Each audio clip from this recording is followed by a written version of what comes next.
Warangal Khammam Nalgonda Congress MLC అభ్యర్థి తీర్మార్ మల్లన్న గురువారం నల్గొండ జిల్లా కేంద్రంలోని దారుల్ ఉలూం జమయతే ఉల్మాయే హిందూ ఆంధ్ర తెలంగాణ వైస్ ప్రెసిడెంట్ ముస్లిం మత గురువు మౌలానా ఎహసానుద్దీన్ కాస్మీను కలిశారు.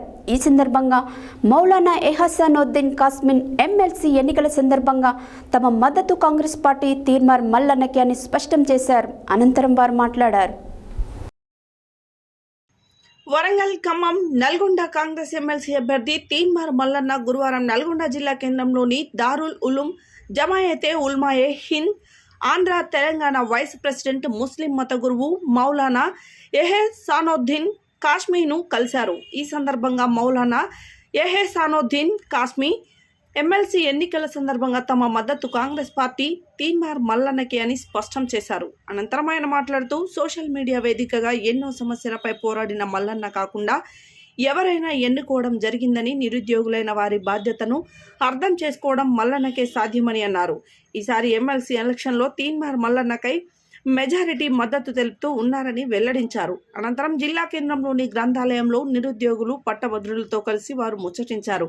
ఎమ్మెల్సీ పోటీలో ఉన్నవారు చాలామంది మీ గొంతుగా నిలబడతామని హామీలిస్తూ మిమ్మల్ని మభ్యపెట్టే ప్రయత్నాలు చేస్తున్నారని, కానీ ఈ 10 ఏళ్ల పోరాటం నాపై ఎన్నో కేసులు ఆనాడు కేసీఆర్ ప్రభుత్వం నాపై పెట్టింది. అయినా నేను దేనికి భయపడకుండా కేసీఆర్ పెట్టిన విధానాలపై పోరాటం చేశాను తప్ప నా సొంత పంచాయతీలు ఇంతవరకు ఎక్కడ చేయలేదన్నారు. నాపై తప్పుడు ప్రచారాలు చేసేవారికి సవాల్ విసురుతున్నాను. వారి దగ్గర నేను చేసిన తప్పుడు పనులకు సాక్ష్యాలు మీ వద్ద ఉంటే చూపెట్టండి. నల్గొండ నడిబొడ్డున ఉన్న గడియారం సెంటర్లో ఉరి వేసుకోవడానికి సిద్ధంగా ఉన్నానని క్యూ న్యూస్ అనే మీడియా ఒక చిన్న సెల్ ఫోన్తో ప్రారంభమైందని తెలిపారు. ప్రభుత్వాలు చేసే తప్పిదాలను ప్రజలకు చూపెట్టే విధంగా ఏర్పాటు చేసిన క్యూ న్యూస్ మీడియా ఇది ప్రజల పక్షాన, నిరుద్యోగుల పక్షాన పోరాడే ఏకైక మీడియా. ఇప్పటి వరకు క్యూ న్యూస్ మీడియాలో దాదాపు 1000కి పైగా అవినీతి కుంభకోణాలు ఆధారాలతోటి బహిర్గతం చేశామని తెలిపారు.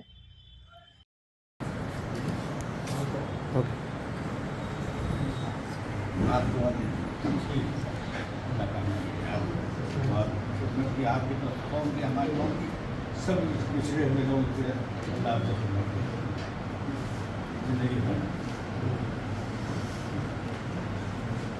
इसको जाने चाहिए बगैर छूट जाने वाले ग्रेजुएट्स पूरे जो है ना सपोर्ट डालो। ग्रेजुएट एमएलसी के इलेक्शन में मेरा सपोर्ट है।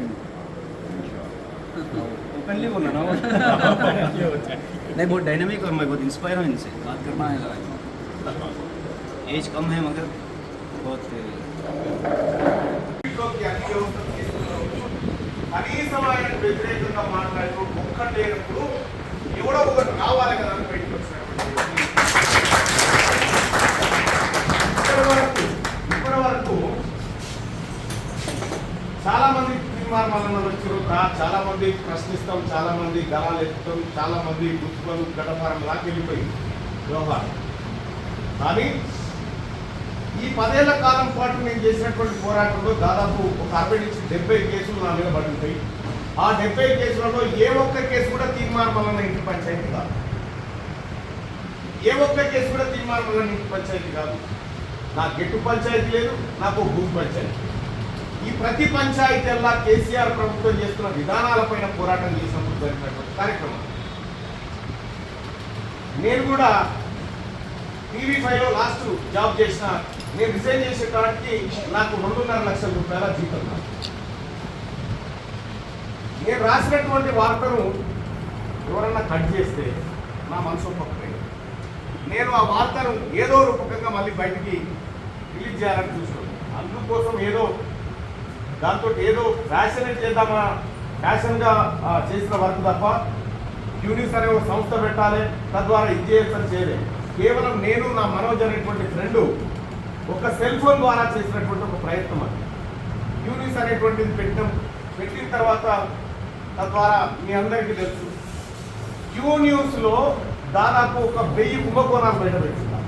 మీకు ఆధారాలతోటి ఒక 1000 కుంభకోణాలు బయటపెట్టింటారు. ఈ రోజు వరకు కూడా తీర్మార్ మల్లన్న ఒక వ్యక్తి పైన ఆరోపణ చేసి తెలంగాణ రాష్ట్రంలో కొద్దిమందికి తెలిసినటువంటి వ్యక్తిని మీకు పరిచయం చేసుకోవడానికి ఇక్కడికి రావడం జరిగింది.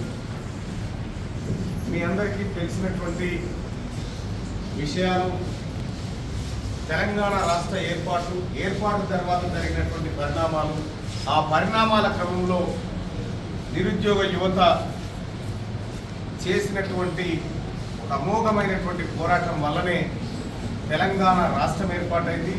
మొన్న కేసీఆర్ ప్రభుత్వం కూడా దిగిపోయింది.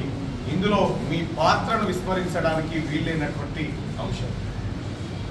తీన్మార్ మల్లన్న ఇక్కడికి ఎందుకు వచ్చిండో, తీన్మార్ మల్లన్న పట్టభద్రుల ఎమ్మెల్సీ ఎన్నికల్లో పోటీ చేస్తున్న సంగతి మీ అందరికీ తెలిసిందే. ఇవాళ తెలంగాణ రాష్ట్రంలో యువత, ముఖ్యంగా నిరుద్యోగులు ఉద్యోగాలు అనేటువంటి అంశం కోసం ఇవాళ మీరంతా ఇక్కడ అహోరాత్రులు కష్టపడి చదువుకుంటూ అమ్మా నాన్నకు ఏదో ఒక రోజు ఆసరైతామనేటువంటి ఆలోచనలో ఉన్నాం. మీలాగానే నేను కూడా లైబ్రరీలో కూర్చొని చదువుకోవాలని ఫీల్ అయినటువంటి వాళ్ళే. నేను కూడా ఉస్మానియా యూనివర్సిటీలో లైబ్రరీలో కూర్చోవాలనుకుంటున్నాను ఓల్డ్ పీజీ హాస్టల్లో ఉన్నప్పుడు, కానీ నాకు అవకాశం రాలే. నేను పోయినటువంటి పందా వేరు.